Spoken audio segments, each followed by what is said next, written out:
Welcome to the first episode of the Local News Matters podcast, where we explore pathways to stronger journalism, better businesses, and healthier communities.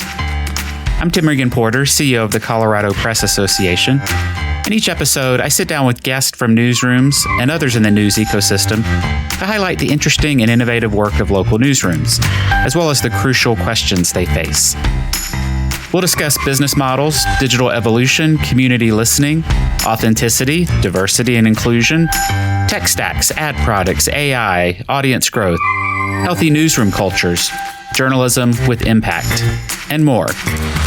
Because to have thriving local news, to have financially viable businesses with journalism that makes a difference, that requires a holistic understanding of these topics. This podcast has been a long time coming. I've been noodling on it for years, for nearly a decade. Clearly, I was lacking one of the things needed for innovation, a bias towards action. I've been a huge fan of podcasts, especially long-form podcasts, since the early days. In fact, Paste, the magazine I co-founded in 2002, was an OG podcaster in the mid-aughts. That podcast was an iTunes New and Notable and then Best of the Year podcast back then. And we also produced a global underground music podcast for Coca-Cola and Apple. In 2016 and 17, when I OD'd on the flood of daily news generated nationally, I turned to podcasts as a refuge, as a place where I could find the depth and nuance and perspective that was hard to find elsewhere. You may hear some of those influences in this podcast, but I hope you find that this podcast fills a void, that it provides something different. There are a number of worthwhile podcasts about journalism and digital media, and we link to some of them in a pod roll on our website. But we aim to provide a unique mix of strategic, tactical, and even philosophical themes, a combination of business and editorial topics, a zooming in to examine what's happening on the ground in newsrooms of all sizes, and a zooming out to look at the bigger picture of national trends and thorny issues. Given my position at the Colorado Press Association, I will unapologetically over-index on Colorado, and to some extent on print and on smaller markets. But our lens will be national, if not international, and will encompass all forms of media, various market sizes, and various sizes of organization, including solopreneurs. Because I hold it as an article of faith that there's no community, no medium, no market size, and no organization size or type so unique that there aren't lessons for everyone, if they try and are careful to take the right lessons. I'm happy to say that even before recording this first episode, we've inked a deal with Pirate Audio for production support. Pirate Audio believes every community deserves great things to listen to, and they are on a mission to help local newsrooms reach their communities via audio. We'll be working with them to get more newsrooms into the podcasting space. It'll take a month or so for episodes they produce to make it into the feed, but I am very much looking forward to handing that off and continuously improving the technical and editorial quality of the podcast. In fact, on this first episode, there were some technical issues. We had to resort to a backup Zoom session that wasn't configured for high-quality audio, and you'll notice some artifacts from that. My apologies. It gets better. So with that bit of preamble, let's get to it, zooming into a small nonprofit newsroom in Colorado. I'm very excited to bring you this extended conversation with Executive Director Todd Chamberlain and Editor Raleigh Burleigh of the Sopris Sun, a weekly print newspaper and nonprofit in the small town of Carbondale, Colorado. I wanted to talk with them first because weekly newspapers throughout the country have proven surprisingly resilient, and because of the range of interesting initiatives the newsroom has been doing in the paper and in the community, for which Raleigh recently received the Innovation Award from the Colorado Press Association. This is a newsroom that has impact well beyond what you might think given their small staff. They have a unique approach and voice, and they have actual fans. In fact, just last week, I was at a conference and was talking to someone from Chicago who had picked up the Sopris Sun on a trip to Colorado, and she was very excited to hear that Todd and Raleigh were the first guest. She said she loved the team and the unique voice of the paper. Regardless of where you live, I hope you'll enjoy this conversation and find something you can take away. In fact, we'll have a midweek episode with some takeaways and a look back at some of the top stories and trends in local news from 2022. So without further ado, I bring you Todd and Raleigh of the Sopris Sun. Welcome, Todd and Raleigh, to the first Local News Matters podcast. Thank you. Happy to be here. What an honor to be on the first episode. So I wanted to start with the two of you for a couple of reasons. One, I wanted to start with a weekly nonprofit on top of that, because I think a lot of the industry press over-indexes on the large metro dailies, the chains, people with money to do innovative things. But there's a lot of innovation happening at smaller newsrooms. And Raleigh, you were recognized at our annual awards back in September for innovation. So I want to dig into what's going on at the Sopris Sun, how it's working, how the business is doing, and how you approach things maybe a little differently because of where you are, because of your structure and your frequency. Can you give me just a brief history of the Sopris Sun? Yeah, we recently had a board visioning retreat, and this was on my plate to do the little bit of history, so it's appropriate, and I've practiced. So the Sopris Sun kind of came from the ashes of a weekly newspaper called the Valley Journal, and that was started in the early 70s here in the Roaring Fork Valley. It was later acquired by Swift, the company that formerly owned the Aspen Times, Vale Daily, the Post Independent. And so then when the recession hit back in 2008, they were looking at their portfolio, evidently, and the staff of the Valley Journal at that time was informed just before Christmas that the Valley Journal would be no more in 2009. And so I think what's really miraculous about our story, and it says a lot about the town that we live in and serve, it really only took 6 weeks for some Carbondale locals to put together an alternative, which is the Sopris Sun. And it was covered by, I want to say, LA Weekly. It was a big LA newspaper.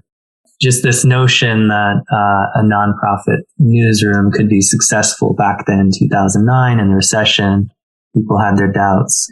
So we're coming up on 14 years, and in the past 2 in particular, we've really expanded our reach and our coverage, as well as our budget, which, credit to Todd for keeping us solvent with all our new initiatives. It's one thing to be innovative and come up with ideas. It's another to make that financially viable. And how did you land there?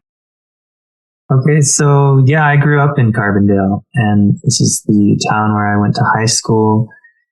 I was an exchange student in Chile, and so then after graduating, really kind of oriented the next 6 years of my life toward going back. I ultimately studied international affairs in Boulder, as well as I got an international media certificate at CU Boulder.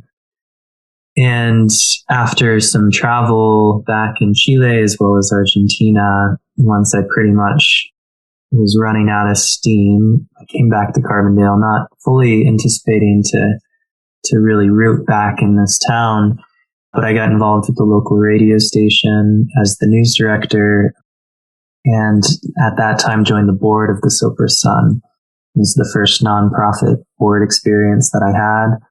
And in the pandemic, 2020, the editor really did a lot of work, but felt understandably burdened by the end of it. And so when he announced his departure from that position, it was right around the time that my board term was ending. There was a few months lapse. Having put a lot of energy and time and attention and care and devotion into this nonprofit, I did want to see it continue to be successful. So I went ahead and applied for that editor position. Todd, you nominated Raleigh for the Innovator Award from the Colorado Press Association. Can you tell us a little bit about why you nominated Raleigh? I think over the last 2 years, we have really changed the paper in some amazing ways, the organization overall in many ways. And when Raleigh came on, he had some great ideas about starting Spanish language insert, which we did within a couple months after we started. We also restarted a radio show on the local public radio station, KDNK, which is called Everything Underneath the Sun. And so he does a recap of kind of the weekly news, invites people to come on the show and talk about that. And the other big initiative he helped spearhead was our youth journalism program, which brings a whole new aspect to the organization. And as I look at it, there's a lot of innovation there, and to be an innovator, not only do you have to have a great idea, but you have to have the fortitude to make it happen. So I think he's done an awesome job of doing that and following through on his ideas. And I kind of focus on making it happen through the money. So. In your nomination form, you called what he's done with the paper transformative. It's really transformed the paper. It has. And, I think as a lot of newsrooms are doing right now, trying to figure out how to move forward to the future and what can newsrooms, especially in a rural area, bring to the community and make a community a better space. How did you come to work there? I actually moved to the Valley here in 2007 after traveling for about a year and a half. There's a theme here. And, about the time I started at the Sun, I was going through kind of a midlife crisis. My long-term partner and I parted ways. And actually the same week I started at the Sun, I learned that I had a brain tumor. And so I had transitioned out of my old employer because I knew there was something up. So I was kind of looking for something part-time so I could, focus on my health as well as this big transition I was going through in my other life. So I started off part-time as kind of the salesperson for the paper. And, back then, this was 2019 and right before the COVID broke out. So I was doing part-time sales for about 6 months, 7 months. And I also was doing some traveling, trying to, recover from everything that was going on. I was going through treatment at the same time. So I really started off with sales, and about a year went by, and COVID was going, and I approached the board. I said, this organization really needs an executive director that's going to grow. And so they hired me as the first executive director about 2 years ago. And for those unfamiliar with Carbondale, whether they're in Colorado or outside of Colorado, can you give us a brief picture of the community there? Yeah, Carbondale really prides itself on creativity. There's several layers of culture that are pretty easy to distinguish because it was really not until the late 1800s that settlers came in after the native Ute people were removed from the area. And the Ute people had been nomadic in the sense of traveling large tracts of land seasonally, and they'd return to the same places. So after that, it was really a potato farming community, feeding the the miners up valley in Aspen, places like Leadville. And then coal was discovered up in Redstone, so it became more of a mining community after that. And then the hippies sort of found it in the 70s, a lot coming down from Aspen area, and imbued a lot of fresh culture in. And there's some interesting stories of those days, the maybe inherent conflict between the coal mining, ranching families that had historically been there, and then the hippies, and what they were introducing. But a couple of years ago, in 2021, we celebrated 50 years of the Mountain Fair, which is a big festival that the hippies started, and that's really credited with tying together all these cultures and being a really important tradition in our town for bringing disparate peoples together. And then presently, there's a very large immigrant population as well. People from El Salvador, Guatemala, Mexico, but also South America, people from Argentina, Venezuela, Colombia.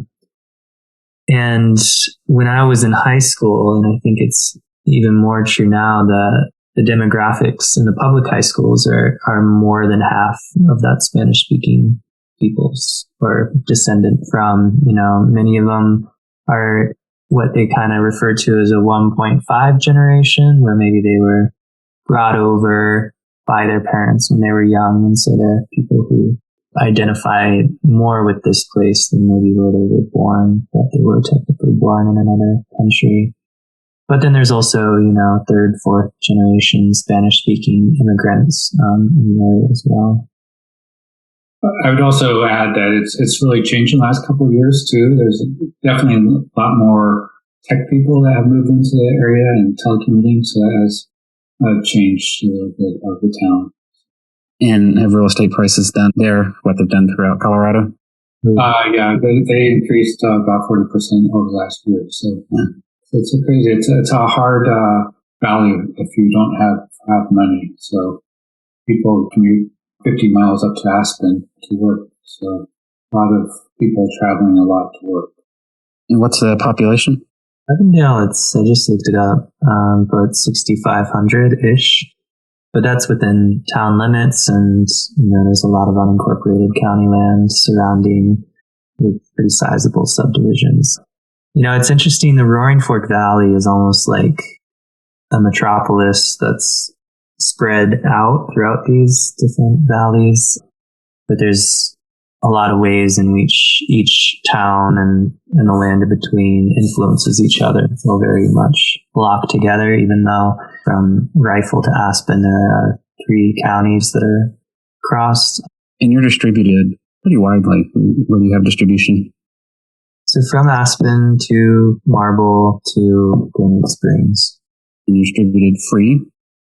We are free. Do you have any mail distribution?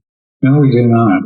We distribute it in over about 125 locations, I think, in the Valley right now. So we're pretty accessible. We have, the Valley has a huge collection of other papers. Up in Aspen, there's 2 papers, and then Gwinnett Springs has a paper. So it's a rich valley of papers, and we're all free. That area has about 40% of the population Spanish speaking.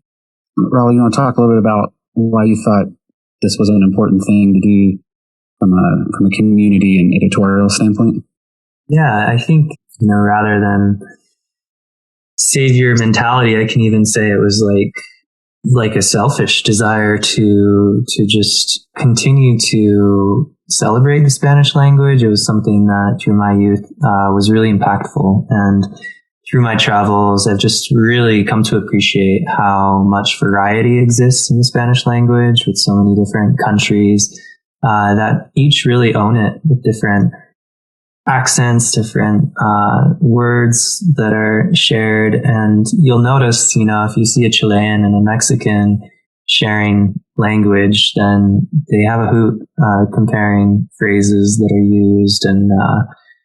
And so I thought, well, one, they're recognizing a need, because when I worked at the radio station, we had one particularly dramatic fire called the Lake Christine Fire above Basalt. And late in the night, it kind of made a weird move and went downhill. It was pushed by a big gust of wind, and it came up on a trailer park. Thankfully, none of those homes burned, but people were being evacuated at 9 p.m. And, it was obviously a very intense moment. But the next day, as I was going to the Red Cross Center at the high school, I just happened to pass by the park, and I noticed a family washing their child in the water fountain, and I began to speak with them, and they had no idea where they were supposed to go. They just told me how they were told to leave their home late in the night, and so they had slept in their car. And I was able to communicate to them, oh, you're actually less than a mile away from a place with food and beds and bathrooms, everything you might need.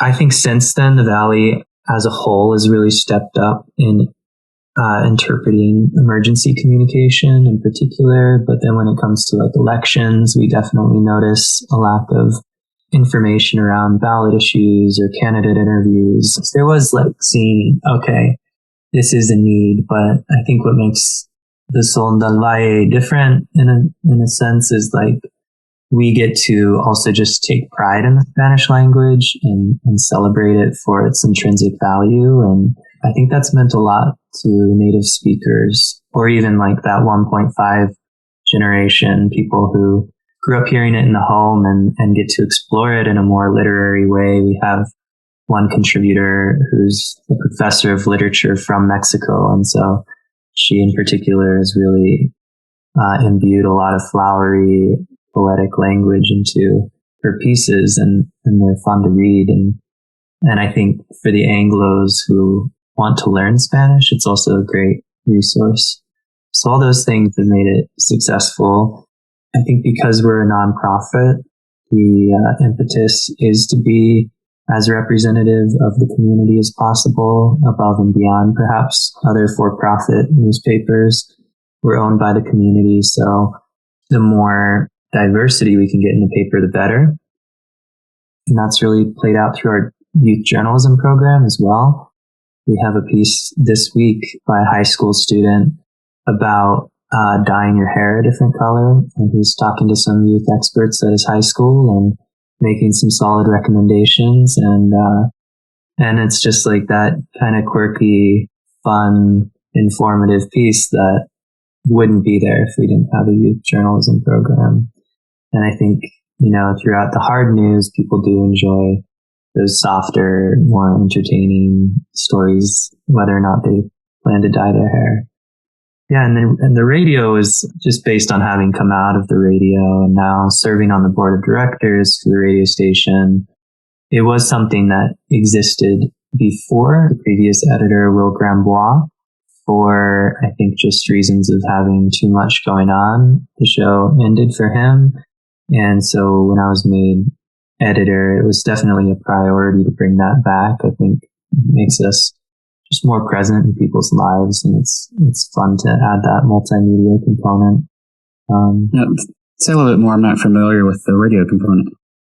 Yeah, it's a half-hour show during the public affairs block that our community radio station has every afternoon. We're on Thursdays at 4 p.m.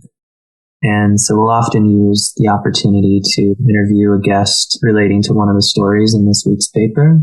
This week we printed the Mountain West Nonprofit Guide for our area. And so we'll be speaking to one of the nonprofit leaders who is a part of this initiative. And Todd can speak more to it. He's also going to be a guest on today's show. Yeah, actually, the Nonprofit Guide is, this is our second annual Nonprofit Guide that we've done through the paper. And I view as being a nonprofit paper that we have all these nonprofits here in the Valley, and they certainly are kind of our nonprofit brethren. And I just want to make sure that we support them as much as they support us. And the idea of doing this Nonprofit Guide comes out of Colorado Gives, which is in December every year. And this year we have 56 nonprofits being featured in the guide, and there's links for community members to give whatever organizations they want in the Valley. And we have here again bring in the bilingual component, and the profiles are in English and Spanish. So it's kind of everything we're kind of doing right now is bilingual. Even the youth program, we have some youth that are bilingual. So it's kind of coming full circle, I think, which is kind of cool to see. And the first foray was an insert into the Sopris Sun, and now you've created a standalone publication partnering with Aspen Daily News, and Megan Taggett there has been helping. Talk a little bit about that evolution and that partnership. Yeah. It was, I'll speak a little bit to it, because when I first, Megan and I first talked about it, I was all for it. I was like, this is a great collaboration. And there were some, being a board, there were some board members who were like, why would we want to collaborate with a for-profit paper? And it was a months-long process of educating and bringing people along. And, there was some, definitely there were some huge arguments that made that we were able to work through. And Megan and Carbondale News were very patient with us to bring us along. So, and I'm sure Raleigh could talk more about the editorial and how that's happening. But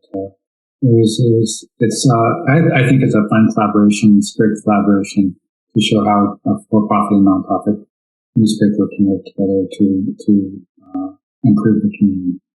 Yeah, it's definitely expanded the reach of what our insert had been up until that point. And we're often hearing from people that it's really great to see that appearing now as an insert inside the Aspen Daily News. And we're also making a standalone kind of distributed piece as well.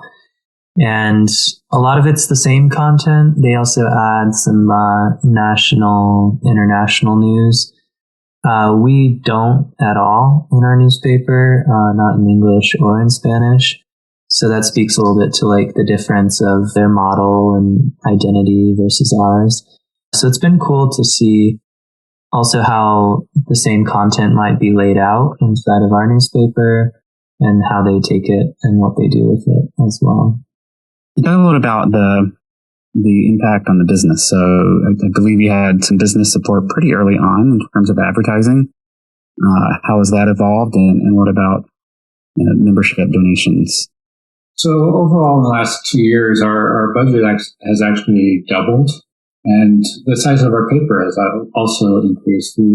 Up until 2019, we were known as a 12 to 16 page paper.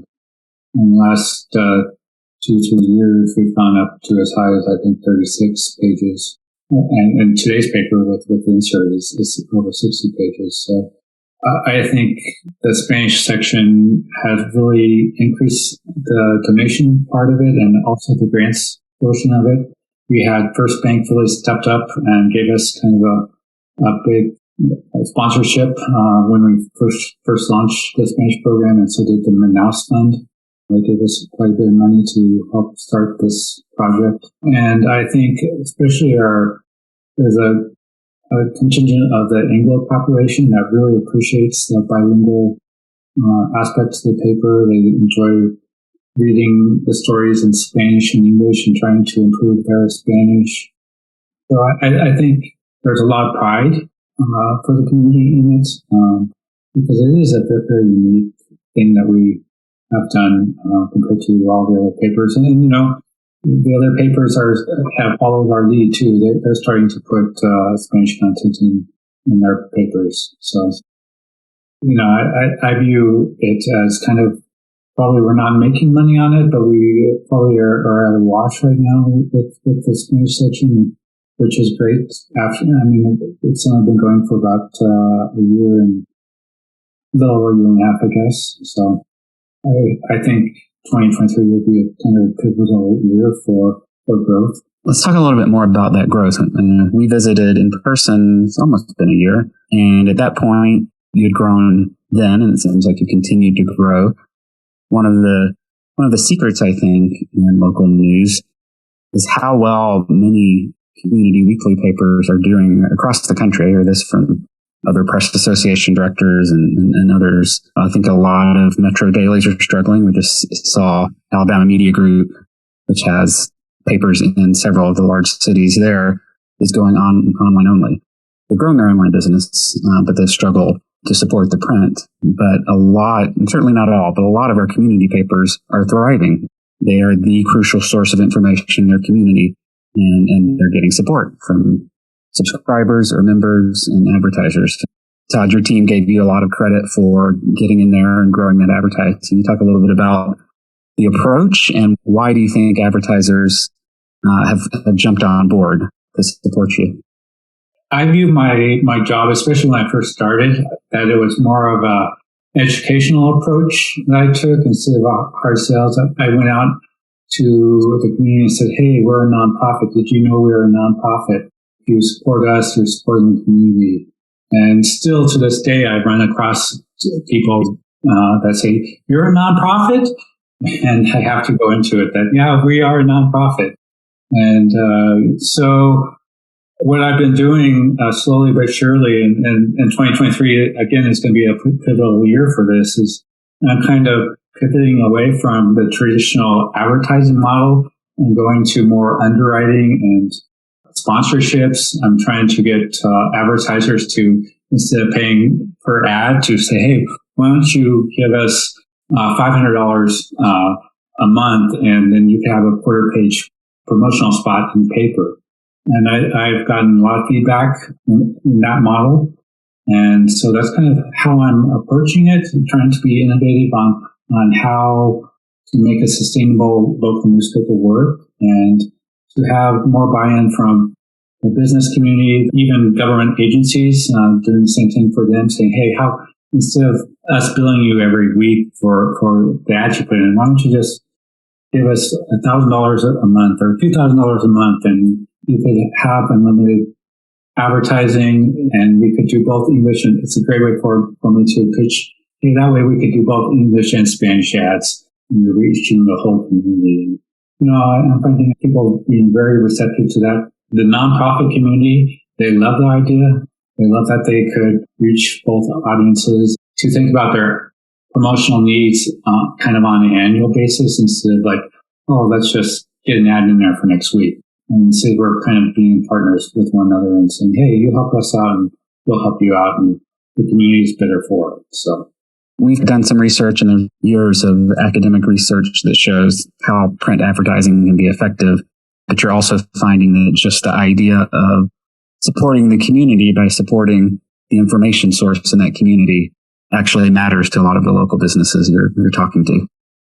Yeah. I mean, we have a huge cadre of freelancers. They're a part of the community, and our support for the nonprofit community, I think the business community appreciates that, because they could help us out and we help the nonprofits that they support as well. So it's kind of it's a win-win for everyone. And I think when you're a nonprofit paper, especially, there's a lot of wins you could do, and there's a lot of innovations you can make to take a traditional paper into more of a community asset. I think it's an exciting time to be innovative and look towards what it can be in the future. Let's dig into the freelancer aspects. One of the things you mentioned in your nomination of Raleigh was how Raleigh had expanded the freelancer pool. And so, in my mind went immediately to some of the editorial reasons you might do that. It sounds like there's some business reasons as well. Raleigh, you want to talk about that process and why you did it? Yeah, I want to also just speak to what you said, Tim, about why community weeklies in particular are thriving when we see, a lot of the dailies in metro areas not succeeding as much as they had in the past. I think we live in an age where we're so inundated with information all the time, especially from our phones. And there's something special to a weekly product where we really take our time and we get to sleep on questions. And this does tie into the freelance pool. It allows us so much more thoughtfulness when it comes to what we end up printing in the end. And so we're unlike the dailies here in the Valley in the sense of the habits people might have around the product, where you might pick it up or not. You might look at it while you've got a chance sitting down with some coffee or pizza, and then it's gone. And so how much of it do you actually consume before the next issue's out, right? And then whatever you missed, and it's gone. Whereas people make a point of picking up a Sopris Sun typically before their weekend, and then, might spend a Sunday morning just reading it cover to cover and consuming all the stories. And we hear that often. People are reading it cover to cover. And that speaks also to the talent of our freelance pool. A lot of committed people of all walks of life. I think because it's so flexible, it works for a lot of people. We have, several mothers in our freelance pool who might spend most of their time with their children as they're very young children. But then when they can steal away those hours to put together an article and then supplement the income in that way, it provides a good option.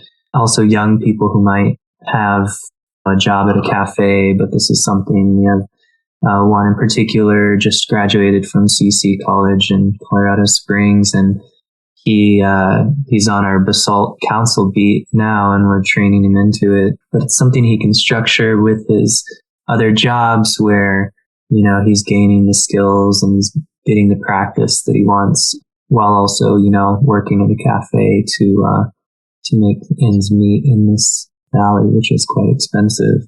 We also have several people who are retired, might be on a fixed income and use this to supplement their income. One individual who does excellent work, and he doesn't charge us for it. He has never sent an invoice, just because he is retired, he's stable, and he likes doing the work, and he sees the benefit for his community. Todd, you talk a little bit about the impact on the organization as a whole of expanding the freelancer pool. I mean, I'm thinking of, I moved here from Macon, Georgia, which is a mid-sized city, maybe the size of Fort Collins, and an Americana roots rock type station opened up. It was commercial, but they ran it almost like a community radio station. So locals were there producing their own show, and they had a lot of local news segments where they would have, people that lived down the street talking about what's going on in that community. And our public radio station did a little bit of that with the fund drive. It was the only fund drive I ever looked forward to, because it was people in the community that I knew. And I think a lot of times local news overlooks that community aspect of just this, having people involved in the news making, getting to see themselves reflected, not just as a subject written about, but actually helping to be a part of the operations and contribute, where there's a freelancer in other ways can. And it sounds like from what you said earlier that you're actually seeing some of that even on the advertising side. The fact that you have freelancers who are embedded in the community pays off. Yeah, and you know what? I think our freelancer pool too reflects the community too, because we have two cartoonists that do cartoons for us on a regular basis. We have someone that does a word yes, and so I think it brings out the artsy side of Carbondale. And one thing we have done with the youth program is we pay the youth, and they're published in the paper so that we get that kind of youth perspective on news. And I was talking to one of the moms last week about the program, and she couldn't speak highly enough of the program. And she was saying that her son is so excited every day when he gets to go out on the beat, and he's starting to talk the lingo, and he's opening his first checking account because he's getting paid. So he's really viewing this as a real job, and they're learning the whole aspect of the business, everything from the nonprofit side. They're learning about advertising, editorial. So it's a great program that I think reflects the community there too. And I think some of our freelancers also bring out, especially our photographers, bring out something that is unique, that tells a story in a unique way of the community, from how where they take photographs, how they take photographs, and that means a lot to people. We do print on higher quality paper, so photographs really do stand out to tell a story. I think one thing about the ways in which revenue might be increased by expanded freelance pool is we capture audience that way. So people who appear in the paper, whether they took a photo that we're publishing, or as Todd was mentioning, we have a crossword puzzle maker now who does tiny 3x3 crossword puzzles that people have really enjoyed. And now he's started to do some sports coverage for us. It gets their friends, their family, their coworkers looking at the paper if they hadn't been before, and then hopefully seeing, a number of other elements that they enjoy. And as Todd was mentioning, we're doing more of a push toward sponsorships over advertising, and also memberships, trying to kind of follow that community radio model and getting people to think about giving monthly to the newspaper, even though it's not delivered to their doorstep, but recognizing, yes, this adds at least $2.50 of value to my life each week, right? And to give that $10. Yeah, and I think one of our first sponsors that we had for a section was actually for our fiction section, which was started this last year when the bookstores wanted to sponsor it.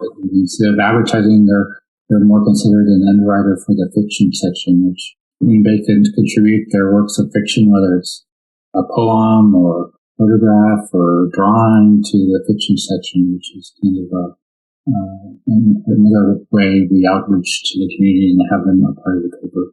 Years ago, I was talking to Eric Newton, who used to be at the Knight Foundation, and one of the things he talked to me about was we've got these institutions, and some of us are putting out papers every day, some of us weekly, but this is a platform. We don't usually talk about it in that language, and it's a platform for the community, and we really should not treat this solely as our possession, but as opportunities to involve the community, and let's give them some pages to have some voice. And you've got to make sure it's ethical and accurate and all of that. But I think it's often overlooked. And it's also, you mentioned, Todd, earlier, reflecting the community. And, we talk a lot about diversity, and I think we've seen very little progress in terms of having our staff look like the community. And sometimes we blame the pipeline, but it's legitimate. It can be hard to find people that reflect our community when you're hiring.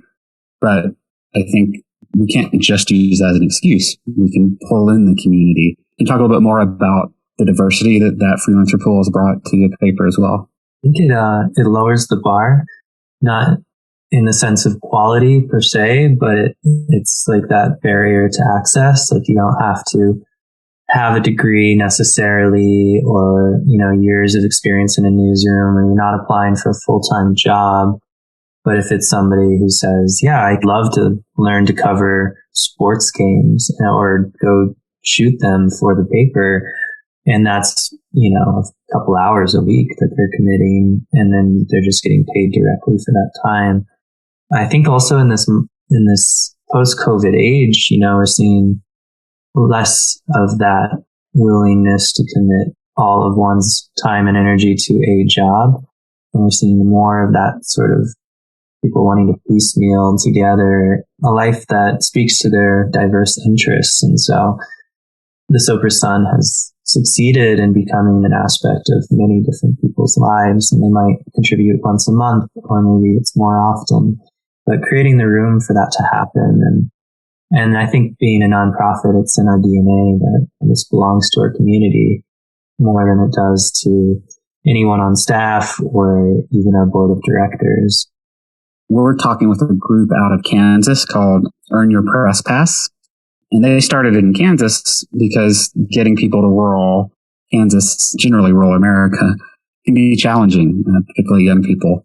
In Carbondale, it might be less that it's rural than that it's expensive. It might be a challenge to get people there. I know a lot of mountain towns in the Front Range have that problem.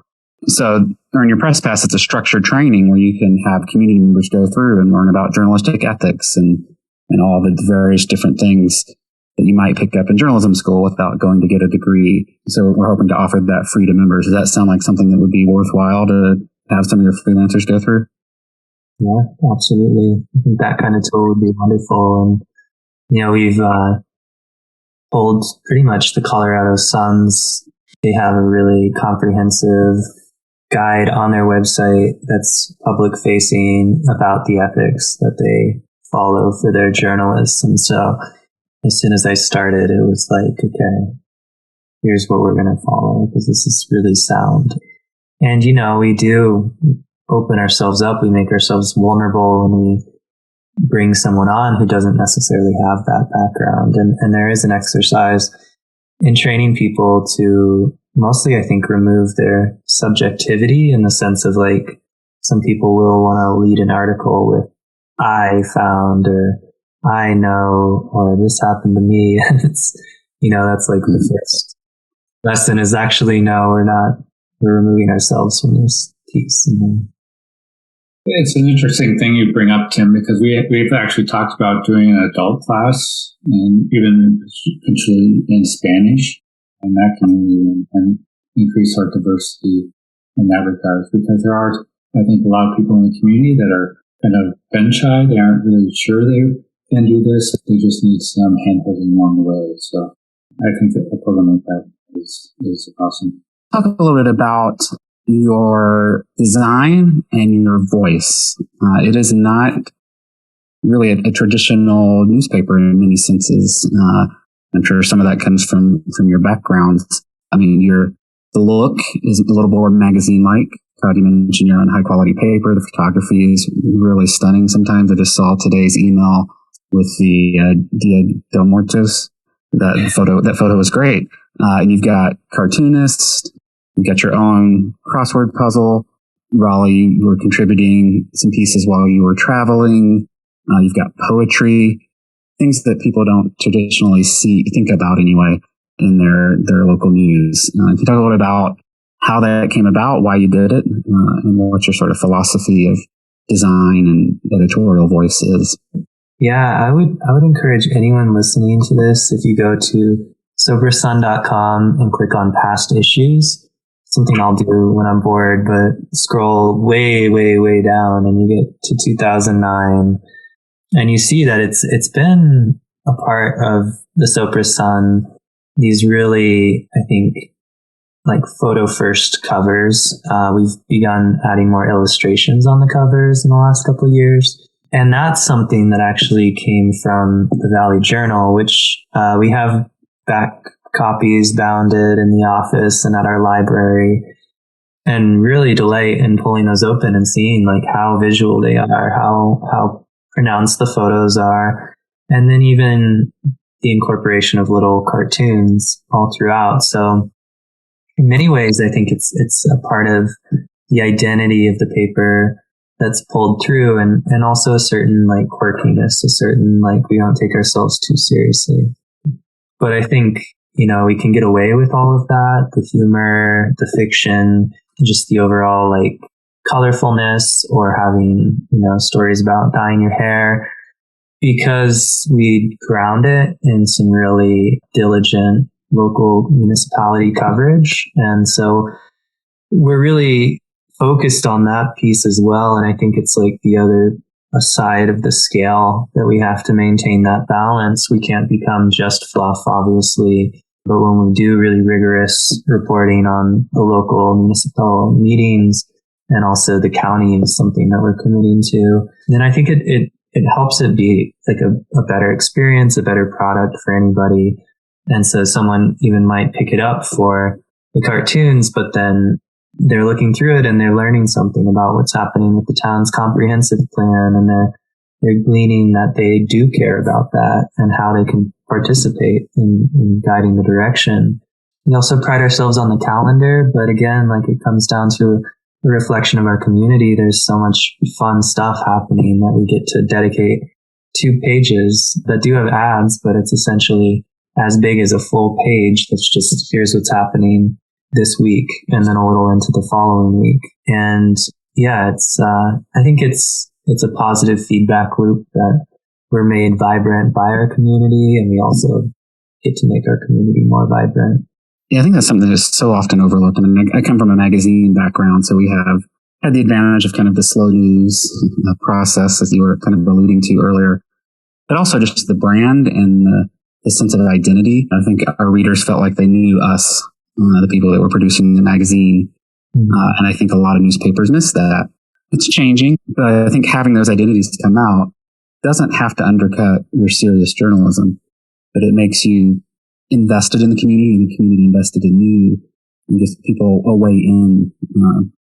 I've really enjoyed looking at not just your paper, but your newsletters, and there's very much that sense that, hey, these are real people who live in the community, and you get to know them a little bit.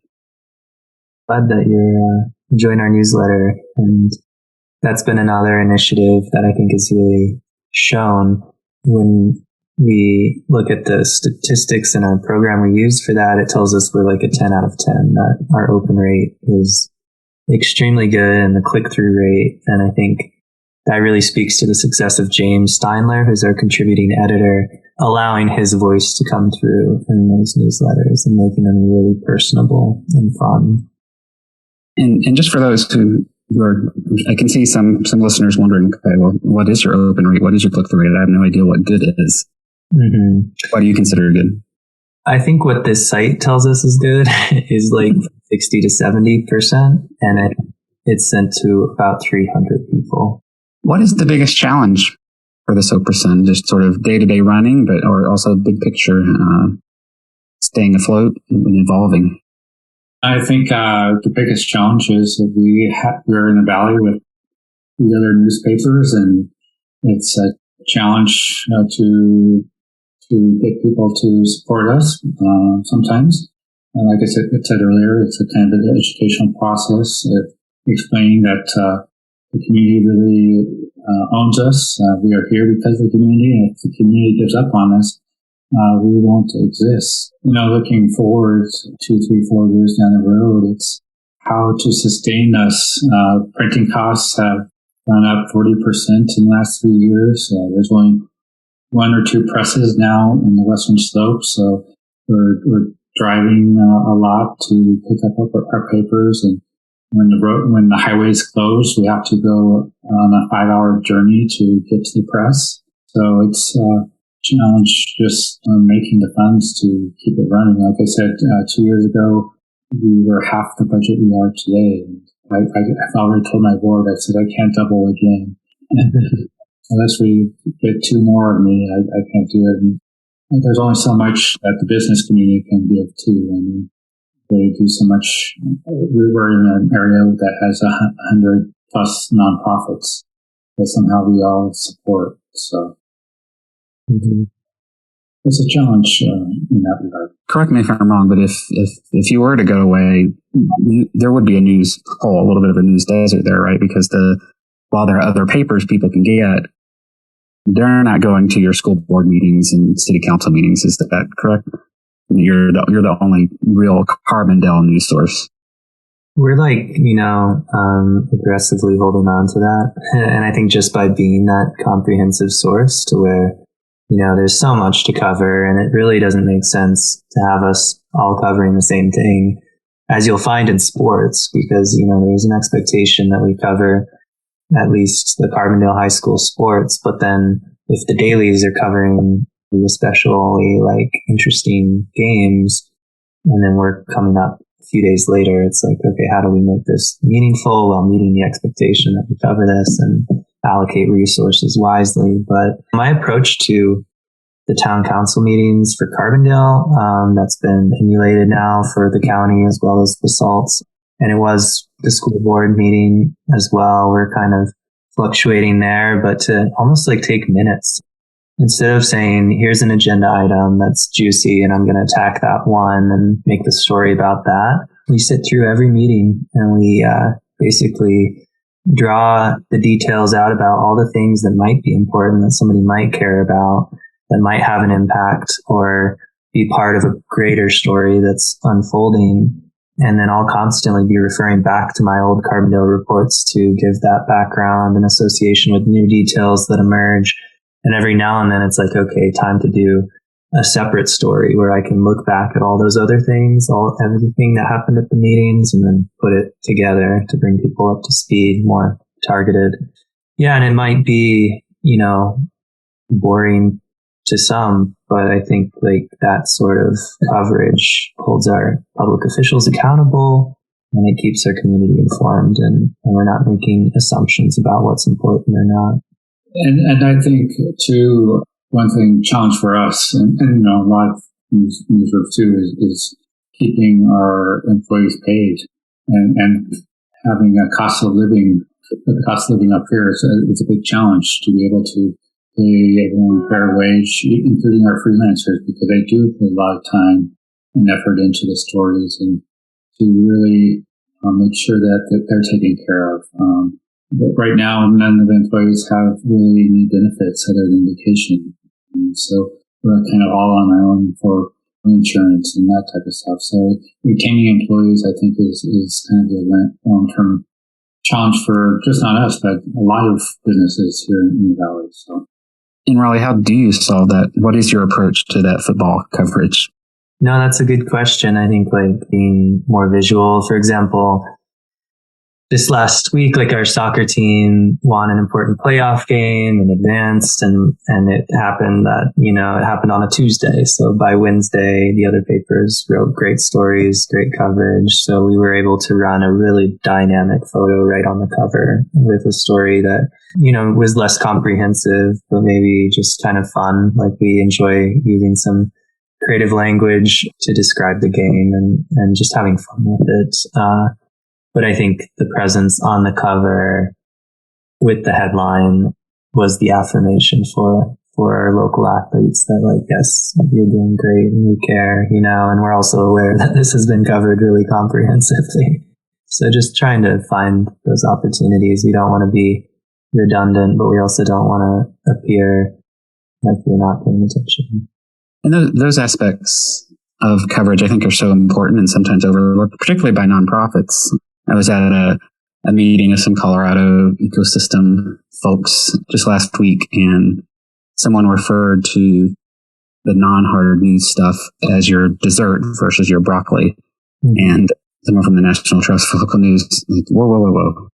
That stuff is not dessert. It is part of the main entree that people want to know what's going on in high school sports. They want to know what concerts are coming to the area and what new restaurants are opening up. Mm-hmm. And sometimes I think that often gets overlooked. Certainly accountability coverage is the thing that journalists are uniquely here to do. But I wouldn't want to live in a city that had enough issues that it was all accountability covered from a daily publication, especially. Right. Particularly in the age of social media. From a cat video to a story about the election and war and famine, and we just kind of flip back and forth. And that's kind of the way we live our lives too, that it's all sort of integrated. So can you talk a little bit about that? Yeah, I think whoever owns that business, we recently did one on a business closing. It was kind of different, but like a beloved business closing. And, it's so important to those people who put forward the effort, the intentions, the dreams, whether they're opening or closing. And it's a part of our story. It's a part of who we are. It's an opportunity to speak to locals about their vision, about their hopes and the things they're observing. And, a lot of that kind of event coverage too can be a lot more appealing for some entry-level journalists. And it's a really great opportunity to say, okay, this isn't high stakes. You're not trying to get information from somebody who doesn't want to give it. Like, it's promotional. You get to talk to somebody who's really stoked to share what that is, and so that's like a nice entry level to reporting for people who might not be as familiar with interviewing and still gaining comfort in that area. Yeah, I don't know quite what to say to the social media dilemma, except that we're really proud of our print product. We're really proud to offer something that people can be held by, their attention, and that they can take a break from some of that. Because if your phone's constantly sending you mixed messages or distracting you, you're multitasking all the time and things are coming up and you're opening new windows. This is an experience for people to kind of step away from that and really take their time with our community. Let's dig into that just a little bit.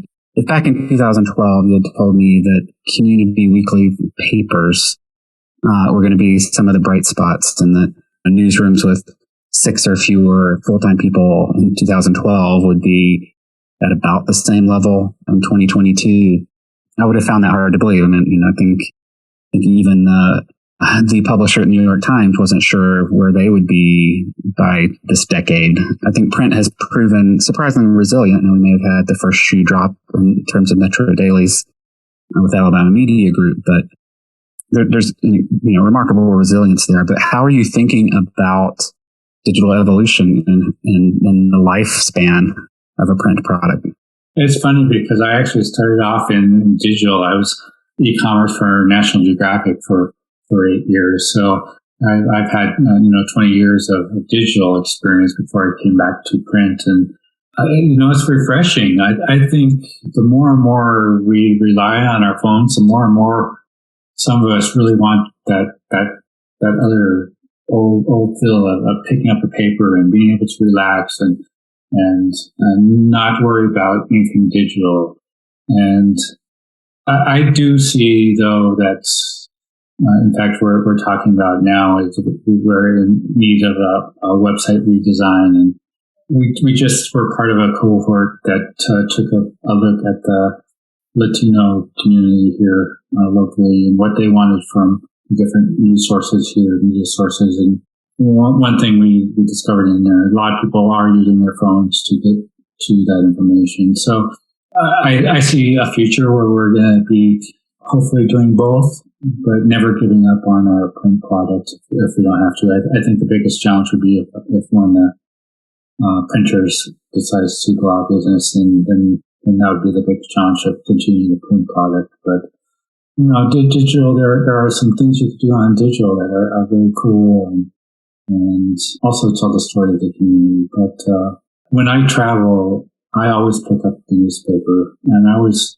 try to get the feel of a community by the newspaper. I don't really do much research on the internet. I just like to go and just feel the community and pick up that paper and see what's going on and become part of that community. So, Todd, are you on the website? Are you able to monetize that? And are you taking the sponsorship approach yet? When we redo the website, I hope we could monetize it. We get a little bit of advertising, but for the most part, I view it as kind of a way I could kind of upsell, if you were. Just, hey, if you advertise, I'll give you a free advertising on the website. Because really our technology is not very good. We can't tell you how many people click on your ad right now just because our website's kind of old technology, and we can't keep up with what they're being told by some of the newer technologies. So that's how I approach it right now. So. And really, what's your approach to digital in terms of the content? What goes to the web? Do you hold any back because of the print product? Yeah. The only thing we would really hold back is if we maybe reran a story. It's very rare, but if we ran a story from the Colorado Sun or High Country News or Writers on the Range, then we would make the decision whether it was worth posting or not. Otherwise, all of our content makes it onto the web. We do have a lot of people who look at the digital version of our print product who really enjoy issue, and we've made it so they can download that, and we hear from people if we forgot to check the box to download. So we're very aware people are consuming the news there as well, that they like the layout portion of it versus scrolling through and reading it. Yeah. And I'll just say we had that extra big paper. So I went to Gypsum last night to help pick up about half the stack and bring it to the office to help our delivery guy who was unsure if he could fit it all in his car. And seeing the process, being in the press, I got a little tour. It adds so much value to the paper. I think whereas in the past it was this is a disposable thing. This is fish wrap, whatever. We'll print another one tomorrow, where it was cheaper, Understandably, the costs of everything going up as they are. It's a precious gift each week, that we get to print all these things. And so, really taking that into mind and into our hearts when we're designing the paper, that we're about to rip thousands of copies, and we want to make it worth it for that cost on our budget, on our supporters, but also the environment, and we've really kind of dialed in our distribution, and we're trying to minimize how many never get picked up. But it's certainly something I think we'll think about before we're thinking about going only digital, is maybe doing more targeted printing and perhaps more of a subscription model. That would be down the line. But I think there's some magic to the print product, certainly. Yeah, one thing I did last year was we went to the higher level of issues so that people could download it, because there were some people concerned about consuming the paper product. They are digital, and they want to read it, but they don't want to pick up the paper because of what they view as affecting the environment. And just last thing, I asked about holding print back, but do you also have a lot of web articles that don't make it into the print? More in the Spanish side of things. By the time we have had our town coverage, which happens on Tuesday nights, translated, because it'll, be written by Wednesday morning, translated. Sometimes it's on time for Aspen Daily News, who print later, to include those in their Spanish section. It's not really the case for us, so we end up, though, having those on our website because we think that's a really important goal and coverage for that information equity, but just to keep people who are mono-speaking Spanish speakers, monolingual Spanish speakers, to have access to what's happening at their town council on a weekly basis. All right, and now end with some rapid fire questions, and your answers don't have to be rapid, but I'll just fire these off. So compared to a year ago, are you more or less optimistic about the future of the Sopris Sun and the future of local news? I think I'm more optimistic. I think we're slowly creating a model that will be sustainable, and that's exciting for me. And I think that's what I've been working towards, is kind of creating a sustainable model that maybe other communities could follow. Yeah, I think I remain optimistic. I think it's not more or less, but I think local news will always be relevant, and there'll be challenges to adapt to how that's delivered, but yeah, I don't see it ending. What is one thing you believe that most other people don't? Maybe they think you're crazy for believing it. I think we'll be printing papers for a while. I don't think digital will ever replace the printed paper. I understood the question differently, and I would say not so much signs in astrology, but the movement of the planets is pretty interesting for me to pay attention to. Do you have a favorite quote? The world is but a canvas to your imagination. That's Henry David Thoreau. I can't think of one right now. That's a tough one. There's so many good ones. That's all right. And you're welcome to pass on any of these. I'll pass on that one. All right. We started off talking about the Innovation Award, and sometimes a big part of innovation is failure. Do you have a failure that you think was particularly instructive in your past? Yeah. So at the radio station, we did do a lot of efforts for Spanish content while I was there as the news director. And we had success and failures, but that's no longer, it's changed a lot. And I think it's adapted to what we learned along the way. But I think there were certainly some failures in our approach that taught me a lot. No, I've had lots of failures over my lifetime, and I don't really dwell on them. I'm a positive person and tend to look on the bright side of things. So I learn from them and just pick up and go on. So you've got a program there that works a lot with students.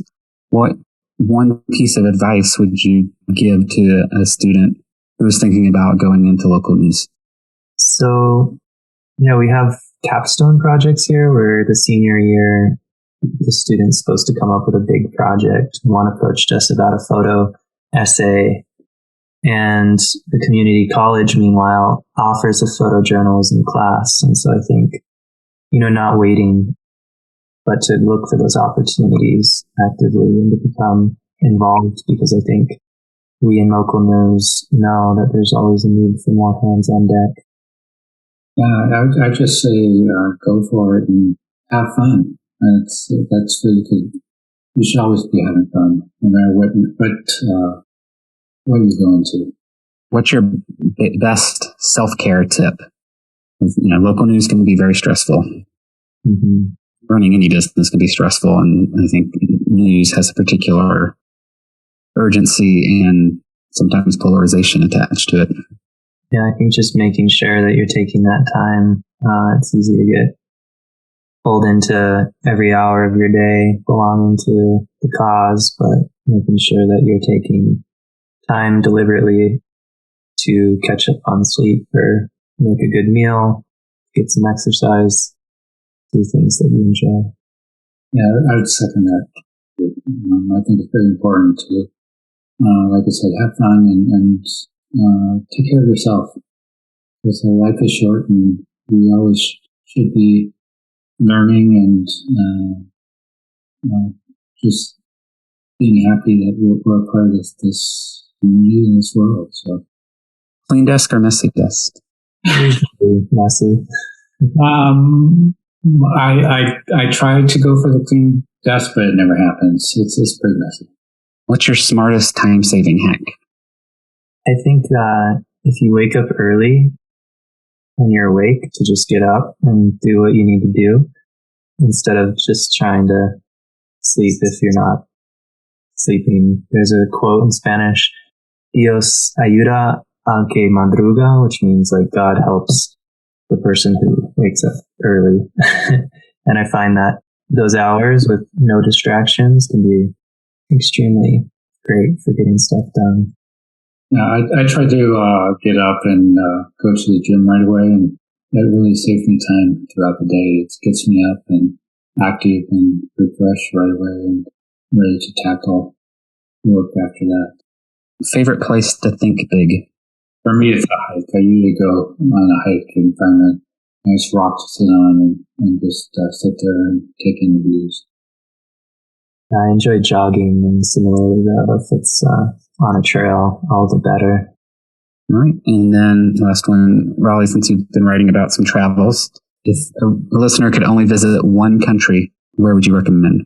So I was just in Ireland, and I thought it was really great in that it's a very culturally rich place to visit with so much history, really friendly people, and then there's not the same language barrier that you would experience going to most other countries, so it's easier to dive in and get to know the locals. So it's different enough, but still approachable, and that's nice. This is a difficult one for me because I've been abroad for about 3 years in over 40 countries, so I have this different answer for whoever asks, but one that always will have a special place in my heart, I think, is Nepal. I think just the people are awesome, and they're coming from the Rocky Mountains. There's an awe of standing at 14,000 feet and still seeing another 14,000 feet in front of you. And I should offer apologies to other podcasts that I ripped off with those. There are about 4 of them in there. I want to end with the media recommendations, also ripping off Ezra Klein's podcast, but changing it from just book recommendations to, you have a podcast you particularly recommend? For me, my latest one is Not Lost. And it's about this kind of premises. This guy kind of lost his regular gig and started this podcast, and he travels and tries to get invited to a dinner party wherever he travels. And I think as I travel, I really enjoy that concept, and I may have to follow that sometime. Well, I'm a big fan of community media, so I would just encourage anybody in a place blessed enough to have a community radio station to tune in as often as they can. Are there any newsletters that are must-reads for you? I'm a big fan of National Geographic's newsletters. They have a lot, from the science to the photo of the week. I just, having worked there, it's just an awesome thing for me to go back to. Yeah, besides the Sopris Sun's newsletter, of course, I really enjoy Emergence Magazine's offerings. Some really great photography, short films, essays. They also have a podcast, but I didn't want to be redundant. But Emergence Magazine is a pretty cool source. You had 3 pieces of media in whatever format to listen, watch, or read repeatedly. If you were stranded on a desert island, what would they be? I would have to have a copy of the Sopris Sun, of course. Then, I probably would want a New York Times, because I really enjoy looking at the New York Times. And a copy of probably my favorite National Geographic, which is either kind of one of the space editions or as a park ranger, probably either Rocky Mountain National Park when they previewed it, or they also did a preview of Zion where I worked, and I always really appreciate both those places. So, that's a tough one. If I could throw a guitar in the mix, I would. Form of media, that would be more dynamic.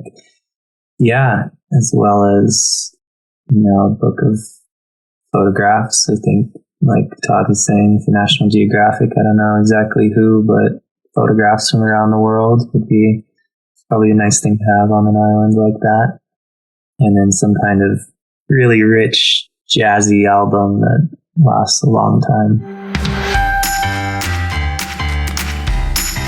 Thank you for listening to the Local News Matters podcast. And thanks to Todd and Raleigh for your time and thoughtfulness and all of the work you do to serve your community.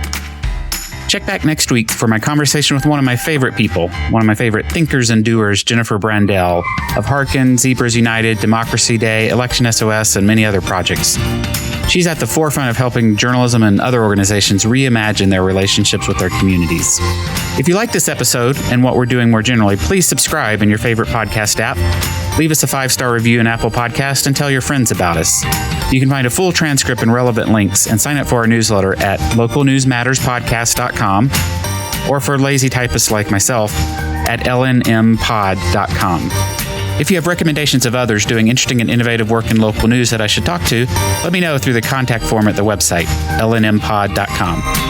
Thanks for your time. See you next week.